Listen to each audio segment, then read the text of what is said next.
इसरो के वैज्ञानिकों ने दबाया चंद्रयान-3 का आखिरी बटन। चंद्रयान-3 उतरने लगा चांद की धरती पर।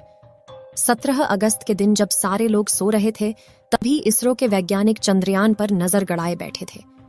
करीब आधी रात में दबाया आखिरी बटन, जिसे देख भारत के खिलाफ षड्यंत्र रचने वाला चीन भी हुआ हैरान।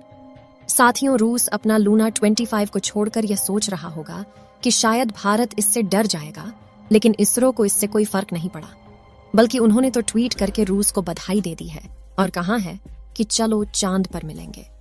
जहां चंद्रयान-3 इस वक्त चांद की कक्षा में परिक्रमा कर रहा है, और अब बड़ी खबर यह है कि 17 अगस्त के दिन भारतीय स्पेस एजेंसी ने हमारे इस बाहुबली स्पेसक्राफ्ट का आखिरी बटन दबा दिया है, जिससे चंद्रयान-3 से चांद की यात्रा में 2 बड़े बदलाव होंगे। दरअसल 5 अगस्त के दिन इसरो के वैज्ञानिकों ने चंद्रयान-3 को चांद के गुरुत्वाकर्षण की ओर धकेल दिया था, और उस दौरान चांद ने अपनी 164 किलोमीटर इंटू 18,072 किलोमीटर की अंडाकार कक्षा में पकड़ लिया था, जिसके बाद समय समय पर लूनर ऑर्बिटर मैनूवरिंग परफॉर्म करके लगातार की कक्षा को घटाया जा रहा था।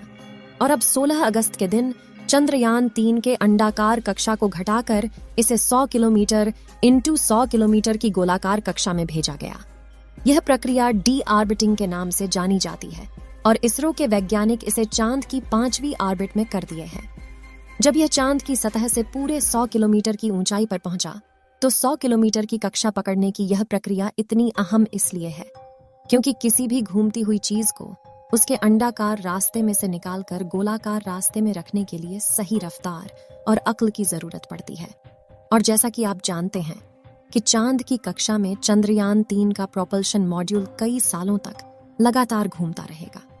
इसलिए अगर एंगल 1 डिग्री भी इधर उधर हो गया तो प्रोपल्शन मॉड्यूल हर चक्कर में चांद से दूर चला जाएगा, और एक समय ऐसा आएगा जब ये चांद के गुरुत्वाकर्षण से निकलकर डीप स्पेस में खो जाएगा, और इससे मिशन फेल भी हो सकता है। इसलिए इसरो के वैज्ञानिकों ने इस प्रोसेस के लिए तगड़ी प्लानिंग किया था। 16 अगस्त के दिन चंद्रयान-3 के इंजन का बटन दबाया गया, जिससे इंजन अलग होकर सुबह 8:38 से 8:39 के बीच में 5वीं कक्षा बदल चुका है। 100 इंटू 100 किलोमीटर की ऑर्बिट होगी। ध्यान देने वाली बात तो यह है कि इस प्रोसेस के सभी स्टेप पहले से ही चंद्रयान-3 के आर्टिफिशियल इंटेलिजेंस सॉफ्टवेयर में फिट कर दिए गए हैं। यानी अगर धरती से कोई चूक हो भी जाती है तो आर्टिफिशियल इंटेलिजेंस इसे अपने आप ही ठीक कर लेगा। दोस्तों, यह काम कितना मुश्किल है, आप उसका अंदाजा इसी बात से लगा सकते हैं कि रूस का लूना 25 स्पेसक्राफ्ट 16 अगस्त के दिन चांद की कक्षा में पहुंच गया है। यानी धरती से चांद की पहली कक्षा तक के सफर को चुटकियों में करने वाला रूस चांद की पहली और 5वीं ऑर्बिट तक पहुंचने के लिए रूस का लूना अगले 5 से 6 दिनों तक चक्कर काटता रहेगा। अब चंद्रयान-3 की बात करें तो आज 16 अगस्त के दिन 100 किलोमीटर के ऑर्बिट में धमाकेदार एंट्री करने के बाद हमारा चंद्रयान कक्षा में कुछ दिन आराम से चक्कर लगाएगा।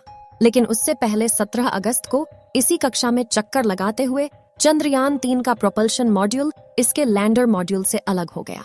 साथियों, इस प्रोसेस को करने के लिए स्पेसक्राफ्ट के दोनों हिस्सों को जोड़ने वाले हुक खोल दिए गए, जिसके बाद पिछले हिस्से की रफ्तार धीरे धीरे कम की जाएगी ताकि आगे वाला हिस्सा अपनी कक्षा में आगे बढ़ जाए और बिना किसी नुकसान के दोनों हिस्से अलग हो जाए। इसके बाद चंद्रयान-3 का लैंडर और प्रोपल्शन मॉड्यूल दोनों ही चांद के 100 किलोमीटर की कक्षा में अलग अलग घूमते रहेंगे।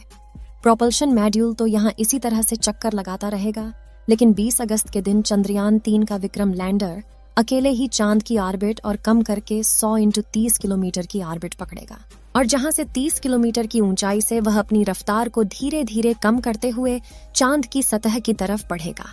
आपको बता दें कि इस दौरान पहले तो लैंडर की रफ्तार को बढ़ाकर इसे सतह की तरफ धकेला जाएगा, लेकिन सतह के नजदीक पहुंचते हुए इसकी रफ्तार को धीरे धीरे कम किया जाएगा।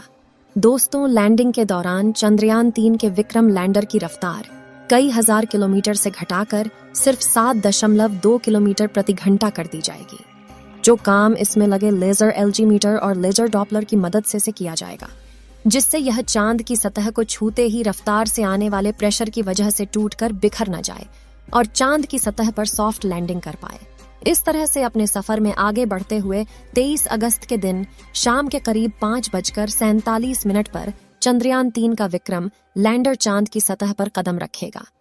इस मिशन के सफल होने की दुआएं आप कमेंट बॉक्स में करते रहें। चलिए दोस्तों, इस वीडियो को यहीं पर खत्म करते हैं।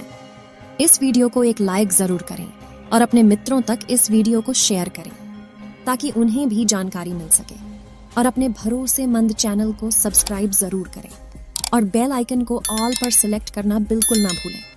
मिलते हैं किसी और नॉलेजेबल वीडियो के साथ। वीडियो को अंत तक देखने के लिए धन्यवाद।